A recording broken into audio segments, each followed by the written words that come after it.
Imagine walking into a house where silence suffocates the air, broken only by the faint hum of a ceiling fan, the scent of burnt food lingering in the kitchen, and an eerie absence of voices that once filled the home with laughter. Now picture that very silence masking a crime so brutal, it would shock not only a community, but an entire nation. This is the story of the Prasad Family Massacre, one of the darkest tragedies in American history, a story that ended with the first Indian to ever receive the death sentence in the United States. Welcome to the Twisted Minds. If you're new here, don't forget to like this video and subscribe to our channel for more true crime stories that reveal the chilling reality behind human nature. Tonight, we dive into the horrifying case that destroyed a family and shook the Indian diaspora in America. The Prasad family had migrated from India in the late 1990s, chasing the dream every immigrant longed for: success, safety, and stability. They lived in a quiet suburban neighborhood, the kind of place where children played in open yards and neighbors exchanged smiles over trimmed hedges. Outwardly, they seemed like a picture-perfect family. The father, Arun Prasad, was a hardworking man employed in IT. His wife, Sunita, managed part-time work while raising their two children, Raya and Karan. Behind the walls of their home, however, tension simmered. Strained finances, cultural pressures, and the struggle to blend two worlds created cracks invisible to outsiders. Among those cracks lived a shadow, a relative named Deepak, who had come from India to help, but became something else entirely. At first, Deepak appeared grateful, contributing where he could, laughing at the family dinner table, treating the children as his own. But something darker lingered in his eyes: resentment, jealousy, and an obsession with control. He wanted the life Arun had, but without the years of hard work and sacrifice. To Deepak, the Prasad family's happiness was a mirror reflecting his own failures. And slowly, that mirror twisted into a weapon. Neighbors recalled hearing arguments late at night, raised voices muffled by walls, doors slamming, sometimes the children crying. Arun confided in a colleague once, hinting that Deepak was becoming difficult, but brushed it off as a family matter. No one realized how deeply the anger was festering, nor how far it would push him. By the time the police were called to the Prasad residence one chilling night, it was already too late. 4 lives had been ripped apart in a way that defied logic, leaving investigators reeling and a community drowning in grief. But the real horror wasn't just the crime itself. It was the unraveling of what led to it, and the shocking trial that followed, one that would end in history being made with the harshest punishment America had to offer. Stay with us until the end, because this case doesn't just reveal the darkness of one man's twisted mind. It forces us to question how far envy, rage, and betrayal can go when left unchecked. The night of the massacre began like any other in the Prasad household, yet in hindsight, every detail felt like the calm before a storm. It was late autumn, the evening air crisp, and the Prasads had just returned home from a small family gathering at a friend's place. Arun was tired from a long week at work. Sunita was laughing softly with the children as she helped them into pajamas, and the house radiated the kind of warmth only a close-knit family could create. But for Deepak, sitting silently in the living room, every sound of their laughter gnawed at his already fraying patience. To him, their joy was a reminder of his failures. He had no stable career, no family of his own in America, and every time he looked at Arun's life, he felt a surge of resentment boil in his chest. Witnesses would later recall that Deepak had grown increasingly unstable in the weeks leading up to that night. He had arguments with Arun about money, about his role in the house, even about minor things like the groceries or electricity bills. Arun, by nature a calm and patient man, tried to diffuse tensions, but Sunita had once confided to her sister over the phone that she felt unsafe when Deepak's temper flared. "It's like a different person takes over," she had said. Unfortunately, her unease would soon prove prophetic. That night, after the children were put to bed, the house grew quiet. Arun went into his study to finish some paperwork, while Sunita prepared a late-night cup of tea. Deepak, pacing the living room, wrestled with thoughts that had consumed him for days. In his distorted view, he believed Arun had humiliated him, made him feel small and treated him as though he were a burden. His envy and rage finally snapped into something irreversible. Grabbing a kitchen knife, he moved first toward the study. Investigators would later piece together the sequence. Arun was attacked suddenly, unable to defend himself. The struggle was brief but violent, ending with Arun lying lifeless among scattered papers, the dreams of a hard-working immigrant silenced in an instant. What followed was even more unthinkable. Deepak, fueled by an uncontrollable frenzy, turned on Sunita next. She screamed, a sound that jolted neighbors who dismissed it as a late-night quarrel. By the time the sound faded, her body was crumpled in the kitchen, the spilled tea pooling like a dark shadow around her. But the true tragedy lay ahead, when Deepak walked toward the children's room. In his twisted mind, leaving them alive meant leaving witnesses, a risk he wasn't willing to take. Little Ria and Karan, only 9 and 6 years old, became victims of a rage they could never have comprehended. Their toys were left scattered, the innocence of their short lives extinguished by a man who had once pretended to be their protector. When police finally arrived at the scene after a 911 call from a concerned neighbor who had heard screams, the image that greeted them would haunt even the most seasoned officers. 4 lives brutally ended, a house transformed from a home into a crime scene drenched in silence and sorrow. Deepak, however, wasn't gone. He was found in the basement, sitting in eerie calm, his hands still stained with the family's blood. He didn't resist arrest, nor did he show remorse. Instead, he whispered chilling words that officers would later testify about. They got what they deserved. The shockwave of the crime rippled beyond the neighborhood. The Indian-American community was shaken to its core. News outlets covered the story with headlines that painted Deepak as a monster, while others tried to uncover what could drive a man to destroy his own kin. But as horrifying as the crime itself was, the legal battle that followed would expose even more disturbing layers, leading to a historic judgment that no one saw coming. The courtroom became the stage where the true horror of the Prasad Family Massacre was laid bare. From the very first hearing, it was clear that this would not be an ordinary trial. Prosecutors painted Deepak as a cold-blooded killer who had meticulously carried out a massacre driven by envy and rage. They described how he had lived under Arun's roof, eaten the family's food, enjoyed their generosity, and yet, instead of gratitude, he nurtured bitterness. Each piece of evidence, the bloody knife, the fingerprints, the chilling words he uttered upon arrest, was presented as undeniable proof of his guilt. The images of the crime scene were too graphic for many to stomach, leaving jurors visibly shaken. But the defense attempted to paint a different picture.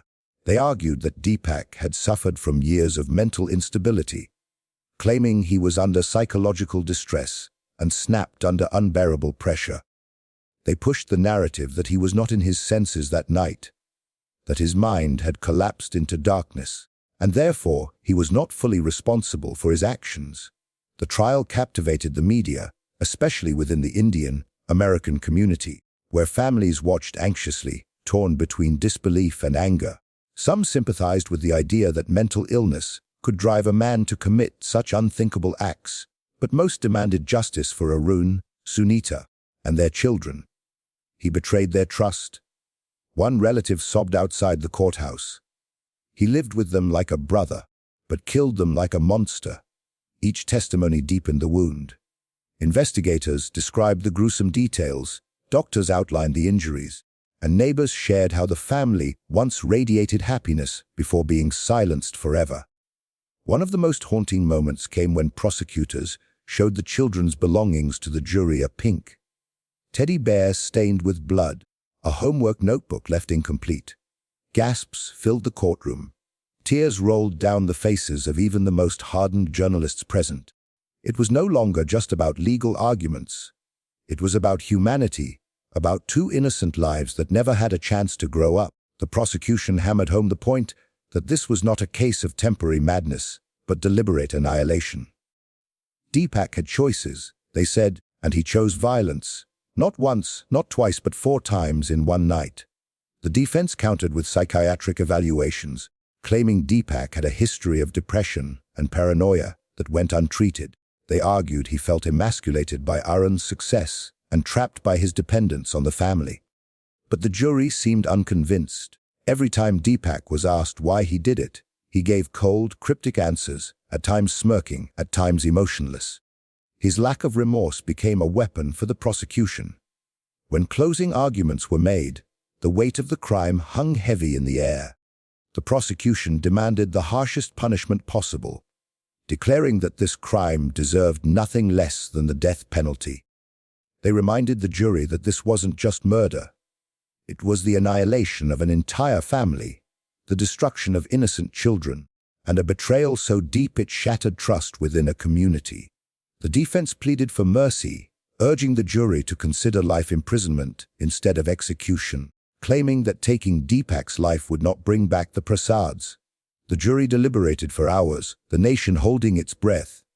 Finally, the verdict came, guilty on all counts of first-degree murder. And then, the historic decision: Deepak would be sentenced to death, making him the first Indian to receive the death penalty in the United States. The announcement sent shockwaves across both countries. Some felt relief that justice was served. Others debated whether execution was the right answer.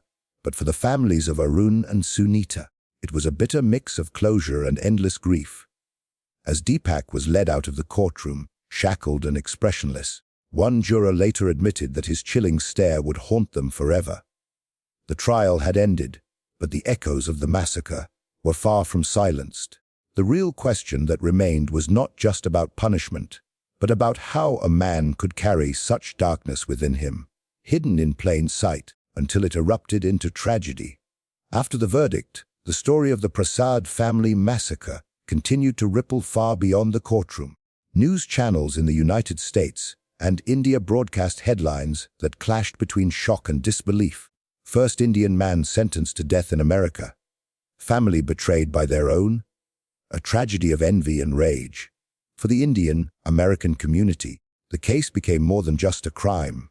It was a wound, an open reminder that evil can live within familiar walls.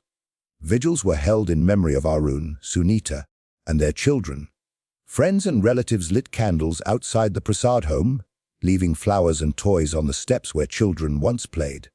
Neighbors, who remembered the family's kindness, struggled to reconcile the image of the warm, welcoming household with the horror that had unfolded behind those same doors. The Indian diaspora debated endlessly. Some argued that Deepak had been a victim of mental illness and cultural dislocation, that his punishment was too severe. Others, however, felt that justice had finally been served, that no excuse could justify the slaughter of 4 innocent lives, especially the children. Indian media outlets ran heated debates on primetime television, with experts dissecting every angle. Was this the failure of the immigrant dream? Was it a case of unchecked mental instability? Or was it simply the darkest side of human envy left to fester until it consumed everything? Meanwhile, in prison, Deepak remained as unsettling as ever. Guards described him as calm, eerily polite, and never once remorseful. He did not cry, did not ask for forgiveness, and rarely spoke unless questioned. At times he scribbled notes in a diary that investigators later reviewed. The pages contained fragmented thoughts, accusations that Arun made him feel like a servant, that Sunita never respected him, and cryptic lines like, "If I couldn't have peace, neither would they." To the families of the victims, these words were daggers, proof that Deepak never regretted what he had done. For Arun's surviving relatives in India, the pain was immeasurable. His elderly parents, who had once proudly sent their son abroad to build a better life, now sat in silence, mourning not just him, but their daughter-in-law and 2 grandchildren. Every phone call that used to bring joy now echoed with grief. He was supposed to protect his family. Arun's father whispered in an interview, his voice breaking. Instead, he died with them, because someone he trusted turned into a demon. The loss stretched across oceans, uniting communities in grief and outrage. The legal decision also sparked discussions in the U.S. justice system. For many, the death penalty itself was a controversial issue. Human rights activists protested, arguing that no matter how heinous the crime, state-sanctioned execution was not the answer. But for those who had followed the case closely, there was little sympathy for Deepak. This wasn't a crime of passion. One prosecutor later said it was deliberate, brutal, and merciless. If ever there was a case that justified the death penalty, this was it. Years passed as appeals were filed, as they always are in death penalty cases. Each time, the courts upheld the decision. Deepak's lawyers argued relentlessly about his mental health, his cultural isolation, his alleged lack of support. Yet the brutality of his actions remained undeniable. At every appeal hearing, members of the Prasad family sat silently, holding framed photographs of the victims. They weren't seeking revenge. They were seeking acknowledgement that Arun, Sunita, Ria, and Karan's lives mattered, that their deaths would not be swept aside as just another tragic headline. Through it all, the twisted minds of the world, people like us, seeking to understand why human beings commit unthinkable acts, found themselves haunted by the same question. Was this massacre the result of a broken system, a broken man, or a choice made in cold blood? The truth, perhaps, lay in pieces across all three, but what could never be denied was the trail of devastation left behind, a family wiped from existence, and a community forever scarred. As the years passed, the Prasad Family Massacre became etched into true crime history, not only for the brutality of the act, but for the chilling precedent it set. For many, Deepak's story was a grim reminder that evil can wear a familiar face. He wasn't a stranger lurking in a dark alley or a nameless figure on the news. He was family, someone who had been welcomed, trusted, and cared for. That betrayal, more than anything else, made the crime unbearable to comprehend. Journalists, writers, and even filmmakers began to revisit the case, trying to understand how a man could carry such darkness in his heart. Yet no explanation ever seemed enough. The diary entries, the trial testimonies, the psychological reports, all pointed to a man consumed by envy and resentment. But still, people asked, how does a person cross the line from bitterness to slaughter? In prison, Deepak remained largely unchanged. He rarely spoke, his eyes cold and detached, as if the world outside no longer mattered to him. Prison guards described him as ordinary, in daily routine. He ate, slept, and walked in the yard like anyone else. But beneath that calm exterior, everyone knew they were watching a man capable of annihilating an entire family without remorse. Appeals came and went, each one dismissed. Eventually, the date for his execution was set. It was a moment both anticipated and dreaded, a moment that forced the community to confront the question of justice versus mercy. On the day of his scheduled execution, outside the prison, people gathered with candles and posters bearing the names of Arun, Sunita, Ria, and Karan. Some held flowers, others clutched photographs of the smiling family whose lives had been stolen. For the relatives who had traveled from India, it was a bittersweet moment. Watching Deepak walk to his death would not bring back their loved ones, yet it felt like a final acknowledgement that their pain had been heard. Inside, as the lethal injection was prepared, Deepak reportedly remained expressionless. He offered no apology, no final words of regret. His silence was as haunting as the crime itself. Moments later, it was over.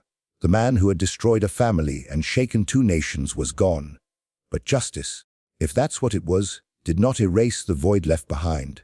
The Prasad home remained empty, a silent monument to the tragedy. Neighbors admitted they could never pass the house without remembering the night of the screams, the flashing police lights, and the heartbreak that followed.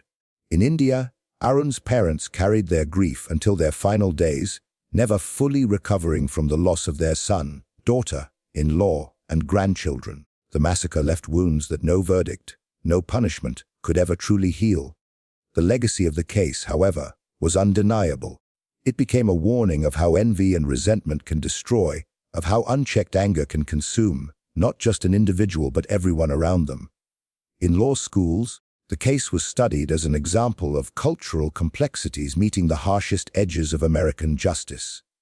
For the public, it was a haunting tale that raised uncomfortable questions about family trust and the hidden dangers lurking behind closed doors. As we close this story, one truth stands out above all: the Prasad family's lives mattered. They were more than victims, more than headlines. They were a father who worked tirelessly, a mother who loved deeply, two children with bright futures waiting to unfold.